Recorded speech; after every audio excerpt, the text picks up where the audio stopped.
Hello friends, welcome at online forum official. तो दोस्तों, आज हम बात करेंगे उत्तराखंड पब्लिक सर्विस कमीशन की नई रिक्रूटमेंट असिस्टेंट प्रोक्यूशन के बारे में, जिसकी सैलरी आपको मिल जाएगी लगभग 1 लाख से भी ज़्यादा। यानी अगर एक बार जॉब मिल गई तो I think your life will be set. लेकिन दोस्तों, इस जॉब के लिए अप्लाई करने से पहले आपको ये वीडियो एंड तक देखना पड़ेगा, ताकि फॉर्म फिल करने के दौरान आपको कोई भी डाउट ना रहे। So watch this video till and with me. और हाँ दोस्तों, अगर आप इस चैनल पर नए हैं तो चैनल को सब्सक्राइब कर लें और बेल नोटिफिकेशन वाले घंटे को दबाकर नोटिफिकेशन ऑन कर लें, ताकि आगे आने वाले सभी जॉब रिलेटेड अपडेट्स आपको सबसे पहले मिल जाए। और हाँ दोस्तों, आप हमसे इंस्टाग्राम, फेसबुक या फिर टेलीग्राम पर भी जुड़ सकते हैं, जिसके लिंक्स आपको डिस्क्रिप्शन में मिल जाएंगे। वहाँ पर दोस्तों हम आपको रेगुलर अपडेट्स देते रहते हैं। तो चलिए दोस्तों, लेट्स स्टार्ट। तो देखिए दोस्तों, ये है ऑफिशियल नोटिफिकेशन। यहाँ पर ऊपर आपको लिखा मिल जाएगा उत्तराखंड लोक सेवा आयोग। अब इसके बाद देखिए दोस्तों, सबसे पहले अगर डेट की बात करते हैं तो 3 अगस्त से आपके रजिस्ट्रेशन शुरू होंगे और 23 अगस्त जो है इसकी लास्ट डेट होगी। यानी कि आप 3 अगस्त से लेकर 23 अगस्त तक इसके लिए अप्लाई कर सकते हैं।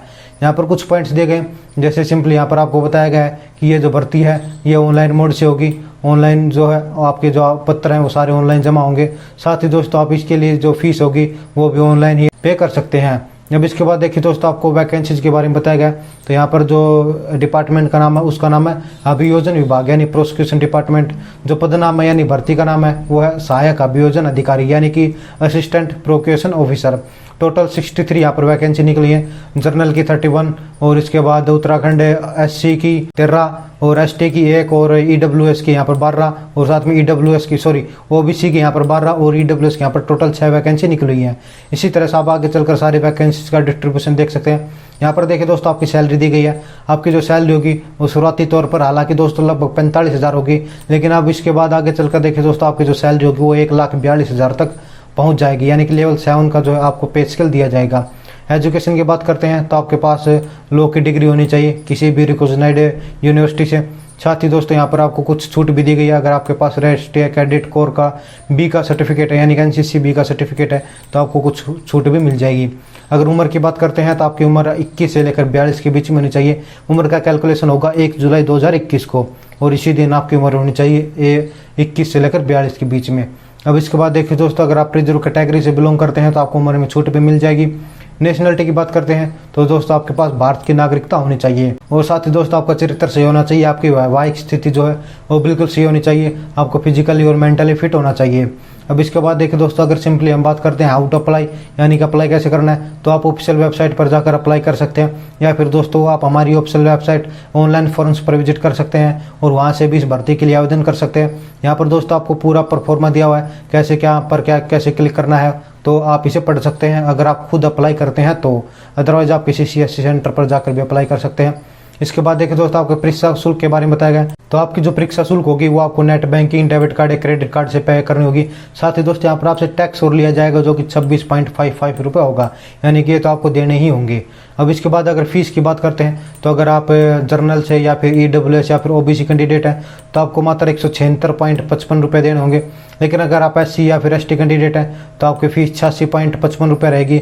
और दोस्तों, अगर आप विकलांग या फिर दिव्यांग कैंडिडेट हैं तो आपकी जो फीस है वो मात्र 26.55 रुपये रहेगी।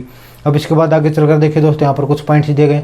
अगर आप इन्हें पढ़ना चाहते हैं तो पढ़ सकते हैं। हालांकि दोस्तों इतने ज़्यादा इंपॉर्टेंट नहीं है, लेकिन फिर भी मैं आपको बता दूं, जैसे कि जो पॉइंट 6 है इसमें आपको बताया गया है आपके जो प्रवेश पत्र होगा यानी कि एडमिट कार्ड होगा वो डाक द्वारा नहीं भेजा जाएगा। आप ऑफिशियल वेबसाइट पर जाकर अपना जो एडमिट कार्ड है उसे डाउनलोड कर सकते हैं। साथ ही दोस्तों, एक ये पॉइंट इंपॉर्टेंट है, यहाँ पर आपको एक मेल ID दी गई है। अगर आपको कोई भी डाउट है, कोई क्वेरी है, तो इस मेल ID पर जाकर आप डिपार्टमेंट से कॉन्टैक्ट कर सकते हैं। अगर एग्जाम की बात करते हैं तो देखिए दोस्तों, यहाँ पर आपको बताया गया है कि आपका जो सेंटर होगा वो उत्तराखंड के हल्द्वानी, नैनीताल, हरिद्वार, देहरादून, श्रीनगर, पौड़ी, गढ़वाल, अल्मोड़ा, उधम सिंह नगर, इन जिलों में हो सकता है। इसके बाद देखिए दोस्तों, आपको जो है क्वेश्चन में वस्तुनिष्ठ प्रश्न यानी कि ऑब्जेक्टिव टाइप क्वेश्चन पूछे जाएंगे। और अगर पेनल्टी की बात करते हैं तो आपको एक गलत उत्तर के लिए 1/4 दंड के रूप में कटा जाएगा, यानी कि 0.25 जो आपका मार्क्स कट जाएगा अगर आपने एक भी उत्तर गलत दिया है। अब इसके बाद यहाँ पर कुछ और पॉइंट्स दिए गए, जैसे कि आपको बताया गया है कि जो कंप्यूटर परीक्षा होगी उस दौरान आपको photo, camera, mobile phone, charger, pen, scanner ये सभी ले जाना गलत माना जाएगा, यानी कि आप इन सबको नहीं ले जा सकते, ना ही उसका यूज कर सकते हैं। और दोस्तों, यहाँ पर कुछ और भी पॉइंट्स दिए गए हैं। तो देखिए दोस्तों, सिंपली यहाँ पर बताया गया है कि आपकी जो फीस होगी वो net banking, debit card, credit card से कटेगी। इसके अलावा और कोई भी मेथड जो है वो यूज में नहीं होगा। और साथ ही दोस्तों यहाँ पर कुछ और पॉइंट्स दिए गए। आगे चलकर देखिए दोस्तों, आपको सिंपली में बताया गया है कि आपके जो सेंटर्स होंगे उनके सिटी कोड कौन कौन से हैं। जैसे हरिद्वार का सिटी कोड हल्द्वानी का सिटी कोड 1 है, हरिद्वार का सिटी कोड 2 है और देहरादून का सिटी कोड 3 है। तो ये सभी सिटी कोड आपको याद रखने होंगे, आपके सेंटर के दौरान काम आएंगे। इसके बाद आपके परीक्षा के बारे में बताया गया, यानी कि आपकी जो पहली जो परीक्षा होगी, फर्स्ट जो एग्जाम होगा, उसमें आपसे टोटल सामान्य अध्ययन और विधि यानी कि लॉ के 100 क्वेश्चन पूछे जाएंगे, यानी कि टोटल 200 मार्क्स के आपके क्वेश्चन होंगे। टाइम घंटा जो है यहाँ पर आपका 1.5 घंटे का जो पेपर होगा। और परीक्षा स्तर जो है सामान्य अध्ययन के लिए सामान्य रहेगा, लेकिन जो लॉ होगा उसका विधि स्नातक यानी कि LLB का जो है सिलेबस आपसे पूछा जा सकता है।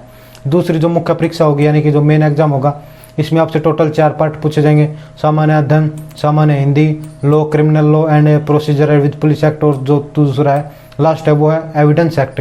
यहाँ पर टोटल आपसे देखिए दोस्तों 10 जनरल स्टडी से, 14 जनरल हिंदी से, और 10 जो है लॉ 1 के पार्ट्स यानी criminal law, procedure, police with act, और साथ ही 10 क्वेश्चन जो है एविडेंस एक्ट से पूछे जाएंगे। यानी कि टोटल हो गए 10, 20, 30 और 14, 44 जो है क्वेश्चन हो गए। टोटल आपको 400 जो अंक होंगे। अब इसके बाद देखिए दोस्तों, आगे चलकर आपका व्यक्तित्व परीक्षा यानी कि इंटरव्यू के बारे में पूछा गया। आपका इंटरव्यू जो है 50 अंक का होगा, यानी कि टोटल जो है 400 नंबर हुए और 50 ये टोटल 450 का आपका एग्जाम होगा। अब इसके बाद आपका सिलेबस दिया हुआ है। जनरल नॉलेज का जो ऑब्जेक्टिव टाइप होगा उसमें कौन कौन सा सिलेबस यहाँ पर बताया गया है। General science, current events, history of India, Indian national movement, geography, art, culture, यहाँ पर पूरा सिलेबस दिया हुआ, आप इन्हें पढ़ सकते हैं। और साथ ही दोस्तों, अगर लॉ का जो पार्ट होगा उसकी अगर बात करते हैं तो यहाँ पर आपको इंडियन पैनल से रिलेटेड, साथ में इंडियन एविडेंस से related, criminal procedure, Uttarakhand police act, यहाँ पर पूरी जानकारी दी गई है, आप इसे पढ़ सकते हैं। आगे चलकर देखिए दोस्तों, आपको ब्रीफली बताया गया जनरल साइंस में कौन कौन से टॉपिक कवर होंगे। Natural resources, environment, current events, geography, history, Indian polity में कौन कौन से टॉपिक कवर होंगे। साथ ही दोस्तों, अगला जो पार्ट होगा सामान्य हिंदी का, यहाँ पर आपसे कौन कौन से पार्ट्स पूछे जाएंगे ये पूरा यहाँ पर दिया हुआ है, आप इसे पढ़ सकते हैं।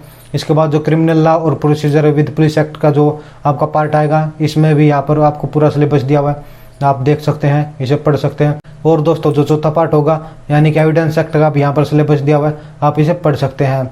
साथ ही दोस्तों, यहाँ पर आपको जाति प्रमाण पत्र भी दिया। अगर आप OBC से बिलोंग करते हैं तो आपको ये जो सर्टिफिकेट है ये टेस्ट करके अपलोड करना होगा। इसके बाद यहाँ पर कुछ और भी सर्टिफिकेट्स दिए गए हैं, जैसे कि ये जो सर्टिफिकेट है ये SC और ST कैंडिडेट्स के लिए।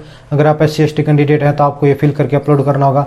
इसके बाद आगे चलकर यहाँ पर कुछ और भी सर्टिफिकेट्स दिए गए हैं, तो आप इन्हें देख सकते हैं। वैसे मैं आपको दिखा देता हूँ, अगर और भी कोई इंपॉर्टेंट सर्टिफिकेट है तो वो मैं आपको दिखा देता हूँ। हालांकि दोस्तों, ज़्यादा इम्पोर्टेंट तो यहाँ पर कोई ऐसा सर्टिफिकेट नहीं है, लेकिन फिर भी हम एक बार देख लेते हैं अगर कोई सर्टिफिकेट बच जाता है। बाकी देखिए, यहाँ पर कुछ सर्टिफिकेट्स दिए ज़रूर हैं, लेकिन ये इम्पोर्टेंट नहीं है। तो दोस्तों, ये थी आपकी पूरी जानकारी इस भर्ती की।